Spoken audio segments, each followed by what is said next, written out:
mapasalamatan na tao ba? Na kung bakit mo nakilala? Sabi magkakayakan tayo. Uli yun. Parang pangit ng tanong mo. Ako naman, papasalamatan ko. Okay lang eh. Ako naman. Di ba naman question Di ba tapos na eh? Okay, Sino yung tao na mapasalamatan mo na nakilala mo yung si Lord ba nakilala mo? Kung di tayo sa tao na yun, hindi mo nakilala ang Panginoon. Magalang So, question gusto mo yan. siyang- Yung talagang totoo ah. Wala naman Becky, totoo. Mami! Ako naman, praise God, nakilala ko ang Panginoon. Kanino? My sister, Bernie. Siya ang unang-unang nag-convert sa akin. Ang nagdala sa akin ng Panginoon. Ako nakatayo yung card ako na ito. Pangit kong sagot ko. Sino?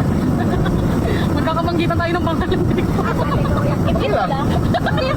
At the best, at masalamat ko sa aking buhay dahil Ah, yung aking sister, ang Bernie. nawalan ay nagpatuloy sa Panginoon. Amen. Siya yung isang halimbawa sa aking buhay Amen. na patuloy akong naglilingkod sa Panginoon Amen. at the end of my life. Amen. Yun talaga, kaya pag nasigang, naglingkod din talaga ako kayo. Isa million things talaga kayo. Wala Ang kang aking sinala sa sasamahan. Panginoon ay si Brad Sunny. Amen. And Lord God, Thank you, Lord. ask ko ba ano Panginoon dahil Amen. sila yung nagpapatuloy. Yeah. Ikaw, Malo, ay ano lang, nagpatuloy sila. Eh, Lord, Yeah. that is my testimony. Amen. Amen. Amen, Pastor. Kaya naman si Jen. Yay! What? Okay. Haba itong akin. Malayo pa tayo. Malayo kasi yung ano kayo. Okay, yung una ko papasalamatan is Yes naman. Kaya talaga tinanong eh. Nagigigil din ako. the love of my life. Yes. Siya ang ano, siya ang naging way. That time, mahaba to mami. That time sa Saudi pa. So, syempre dati wala. Yung communication na namin dati ni Sunny is through chat lang or call. Ngiti-ngiti oh. Kilig na kilig oh. Talaga siya yung nagtanong nun eh. O, hindi kayo may baya, mag-girlfriend. So, yung first time niyang inano sa akin yung about sa mga imahen, yung mga sinasama about religion. Sabi niya, Kasi ba yung religion ay, baka natin? sa religion. Sabi niya, sino bang sinasamba mo? Ganon. Mga marami siyang question dati. Paano ka ba mag-pray? Mga ganyan. So, inawin ko siya dati. Sabi ko, bakit ko baka ako pinapakialamanan yung Diyos ko? Sabi ko, ganon. So, habang tumatagal, lalo niya akong pinipid na mga word of God, ganon. Lagi siya lagi inawin kasi pinapakalaman niya yung ano ko yung about sa religion. So, hindi pa rin siya nagsawa sa akin na mag-share ng word. But then, behind pala dyan, si Lord working in progress sa buhay mo. Nag-work na, Nag-work na nag-work. pala siya. And glory, and glory to God na binigyan ako ng Lord ng, alam mo yun, binuksan niya talaga yung Ano naiyak si Tita Jen? Tissue. Tissue. binuksan niya talaga yung ano yung heart ko, yung mind ko na mabago yung about relasyon ko sa kanya kasi dati yung pagpe-pray ako, alam mo pumunta pa ako ng Saudi, may booklet pa akong maliit, may dala pa akong rosaryo na every time may magpe-pray ako, yun yung ano ko yung hawak-hawak ko, nagpe-pray, pero sa sarili niya ako tinigilan about doon. And yun yung pinagpasalamat ko sa Lord na way ng Lord na nakilala ko siya through sa asawa ko. Yun, hanggang ngayon, ginagamit na kami ng Lord sa kanyang kingdom. And kung hindi dahil kay Sunny, siguro, hindi ko pa rin kilala si Lord. Baka nasa wilderness din ako, ganun. Ganun Iba yung pangasawa. iba yung pangasawa ko. Siguro sabi niya, kasi ko nakakilala. Hindi ka nakakilala kay Lord. Yun, hindi. Sabi nga, Lord, saan daw ba, kung saan nakasiguro ako ngayon, yun siguro yung buhay ko na. So, siguro lagi lang, kung hindi ka pa kilala si Lord, palaway pa din ako, sismosa pa rin ako, ganun pa rin siguro yung naging. Sana hindi ka tagapagmano ng Saudi. Ay, sorry. Hindi tayo nakapagpagmana ng UA. So yun, salamat sa Lord sa buhay ng aking asawa. Rar, rar, rar. Ako na? Siya muna. Ay, siya pala, Patricia. Sila ba yun? Hindi, dati ba naman kasi di ba nag-church na sa GIL. GIL. So syempre sila mama, thankful kasi di ba bata pa lang dinadala na kami sa church, ganyan. Hi ma, ganun. If you're watching this, hello. Si mama, syempre siya talaga yun. Pero syempre habang tumatanda, di ba parang nawawala ka sa sa line, ganyan. Nagre-rebel din ng bagya. Nag-wilderness minsan. Oo, minsan. Makapunta talaga. Ganun. Siyempre, nagdadalaga. Wow, nagdadalaga. Tapos, ano tawag ito? So, nung senior high, senior high, doon kala mami na ako nakatira. So, may nagpakilala, tsaka lang ako bumalik sa church. Pero, yun sa life na. Kay Toot! Yan. Hi. Thankful naman din talaga. Kasi syempre siya din yung nagpakilala. Doon talaga sa church ako talaga namunga. Kumbaga, doon yung calling ko, ganyan. Syempre yung dahil talaga sa kanya. Thank you. Thank you naman sa life niya naman din talaga. Kasi talagang siya yung nagpakilala sa akin na kumbaga siya rin yung one reason kung bakit hindi ako napariwara, kumbaga. Hindi niya ako dinala sa mas makamundo ko, mas dinala niya ako sa church, ganyan. And life, buong buhay ko naman magpapasalamat sa kanya. Kasi, syempre, di ba, parang, Salamat kay Toot! toot! Ganyan. Drummer ba siya? Toot yan, toot! Ganyan. Okay ba yun? Drummer ba yan? Drummer yun. Hindi, kasi talaga totoo, siya talaga yun. Kasi lumaki na talaga ako sa his life noon, kaya, yes. Yun talaga. Talagang doon talaga ako tinawag ni Lord, doon ko talaga nakilala Siyempre, si magpapasalamat Lord. ka naman eh. Yes, doon ko talaga siya Just nakilala. remembering. Na parang bang hindi ko siya kilala noon. Kilala ko naman si Lord, yung nag-church nga, pero yung lumalaki ka na, pero parang nagre-rebelde ka na, yung parang gano'n. Now, you are Parang ano, yes. Talagang doon talaga ako sa his life. Nag-grow. Nag-grow, nakilala si Lord, nag-serve, parang yeah. gano'n. Kaya never ko nakakalimutan yung his life.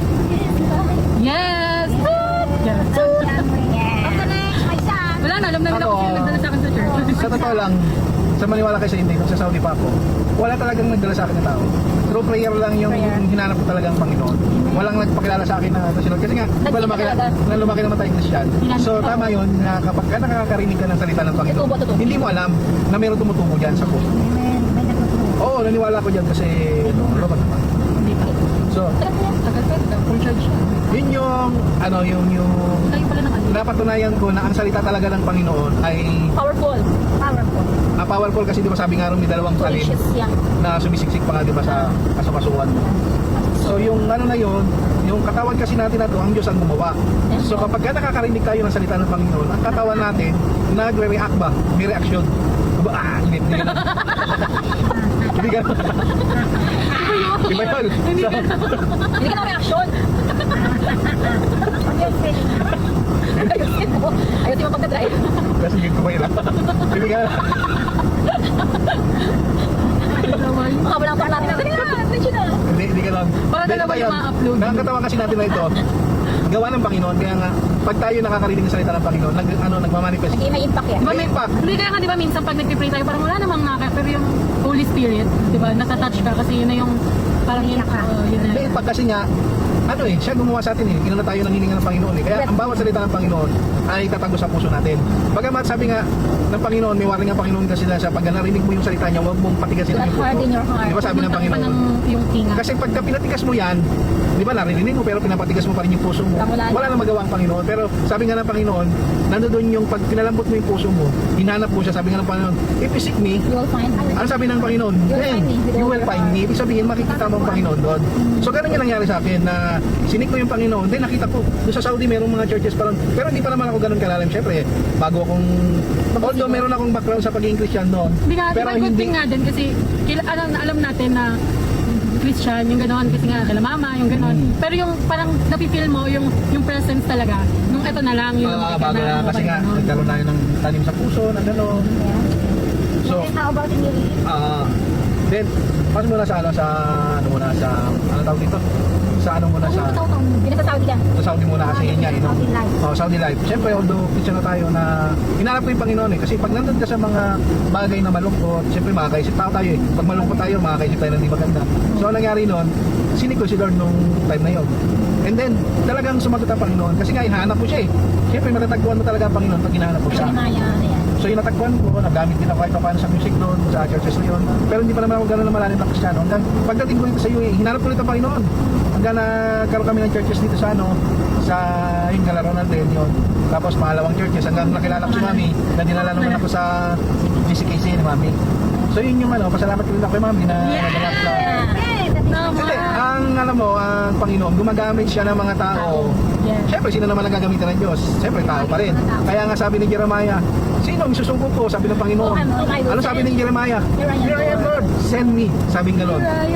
Ganun naman lagi na dito kami Panginoon, send mo kami kung saan mo gusto na Kaya nga, yun nga. So, Totoo naman. salamat din kay Mami na ginamit ng Panginoon. At ang blessing naman na ginamit sa akin si Boss Nicky, ginamit na blessing ng Panginoon. Ginamit siya ng Lord dun sa na yun. Yung blessing na yun na ginamit siya yun para magiging tawid ko yung blessing na yun. Oo. Salamat sa mga tao yung mga naging pastor ko rin sa unang churches. Shout out. out. pangalawang pastor namin kay Pastor Marlon. Yeah. Ngayon dito na ginagamit tayo kay Pastor Ali. Salamat din kasi sila yung ano eh. Sabi nga ni Malo kanina doon sa Ate Malo doon sa Tainting. Salamat at may ganitong mga community kasi kung wala, naligaw na rin siya. So ibig sabihin kailangan natin yung community. Kailangan community. Yung community na yun yung sabi nga ng Bible, ano to, iron sharp iron. Sharpen iron. Yan, sabi ng Panginoon. Ibig sabihin, Palakasan. palakasan kayo, maghahasa kayo ng mga, ano nyo, hindi ikaw yung magaling. Kaya nga may BRB, di ba? Alam mo yung BRB? Yes. Yung Bible reader. Ang lahat ay pwede naman magsalita. Kaya nga pag may mga malita sinasabi, syempre kinukorek naman tayo ng mga pastor kasi sila yung head natin na mayroon tayong nagawa, sila yung ano sa atin, di ba? Sabi nga ng Panginoon, i-acknowledge natin yung mga pastor at magpaano tayo, magpatawag ito. Magpalakasan. Hindi magpagay. Magpagay tayo, paubay tayo sa kanila na Mag-obey. Kasi sila yung Pinalaga. sa natin. sa kanila pinagkatiwala. Kwento ko lang ulit, dito kami na camping dyan. Yeah. Camping tayo ngayon? Hindi, ayun ko na kwento ko lang dyan yung Albag ba yun? hindi alam ko yung yung saling Okay. yung sa si Paul. So balik tayo yon. Salamat doon sa mga pastor na All pastor. kay Mami, kay Muslik sa blessing na ginamit siya ng Panginoon. Yon. Yun yung mga Pastor Ali, syempre, of course. Si Pastor. Senior pastor. Salamat sa sila kasi yung mga ginamit ng Panginoon para para hindi tayo maligaw kasi kung wala tayo doon, mawawala tayo sa isang community. Spiritual Father sa mga ano natin, walang mag-guide sa atin eh. Kaya nga, ang sabi ng Panginoon sa Ezekiel, Iyak ako. ang sabi ng Panginoon sa Ezekiel, hahanapin ko sa iyo ang dugo ng iyong kapatid. Kapatid. Ibig sabihin, pag yan nawala yung kapatid mo na yan sa pananampalataya na, pag napunta yan doon sa impyerno, sabihin ng Panginoon, bakit nandun siya? Hindi mo hanapin ng Lord sa atin eh. Kaya nga, each and every one, mayroong tinatawag na, ano tawag dito? Ano yun, yung caring o burden mo yung sa kapatid mo pag mayroong pananagutan natin sa. So kailangan may mga cares din tayo dun sa mga nawawala pala sa Panginoon. So yun, salamat sa Panginoon na nakilala ko lahat ng ginamit ng Panginoon.